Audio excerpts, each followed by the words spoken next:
Hello বন্ধুরা, কেমন আছো? আশা করছি ভালো আছো। চলো কি আজ করব তোমাদেরকে দেখা যায়। আজ একটু করব ইউনিক নতুন সবজির রেসিপি করব।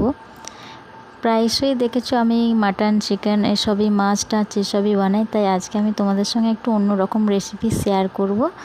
চলো দেখা যাক কি কি উপকরণ লাগে।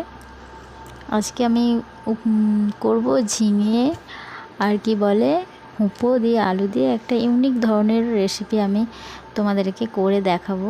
দেখতেই পাচ্ছ এখানে আলুটা ভাজা হয়ে গেল, আমি এখানে ঝিঙেটা ভেজে নেব।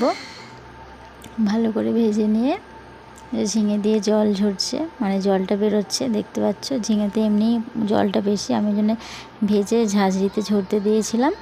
আর আলুটাও ওখানে ভেজে নিয়েছি। নেওয়ার পর ওই কড়াইয়ের মধ্যে তেল, কাঁচা লঙ্কা, পেঁয়াজ দিয়ে ভালো করে নাড়াচাড়া করে ভাজিয়ে নেব। তারপরে আমি আদা রসুন আর আমি ওটা বাটিনি, ওটা থেতো করেছিলাম, থেতো করে ওটা আমি এখানে দিয়ে দিচ্ছি। ভালো করে নাড়িয়ে চাড়িয়ে নেওয়ার পর একটা টমেটো ওখানে আমি দিয়ে দিলাম। ভালো করে নাড়াচাড়া করে নিয়ে কিছুটা ধনেপাতা ছিল সেটাও অ্যাড করে দিলাম। আর যে ভেজে রেখেছিলাম সবজিগুলো সেগুলোও আমি দিয়ে দিলাম। এবার সবজিগুলো আমি মশলার সঙ্গে আরও ভালোভাবে ভাজবো। তারপরে বাটির মধ্যে গুঁড়ো মশলা সব আমি জল দিয়ে গুলে রেখেছিলাম, আর এই মশলাটাও আমি এখানে অ্যাড করে দিচ্ছি, দেখতে পাচ্ছ।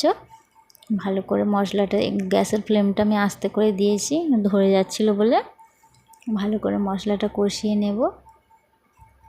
ভালো করে কষিয়ে নেওয়ার পর আমি এখানে হাফ বাটি মতন জল দিয়েছি, তারপর কিছুটা জল দিয়েছি। দেখতে পাচ্ছ তরকারিটা ফুটছে, তরকারিটা হয়ে এসছে, আমি এখানে বন্ধ করে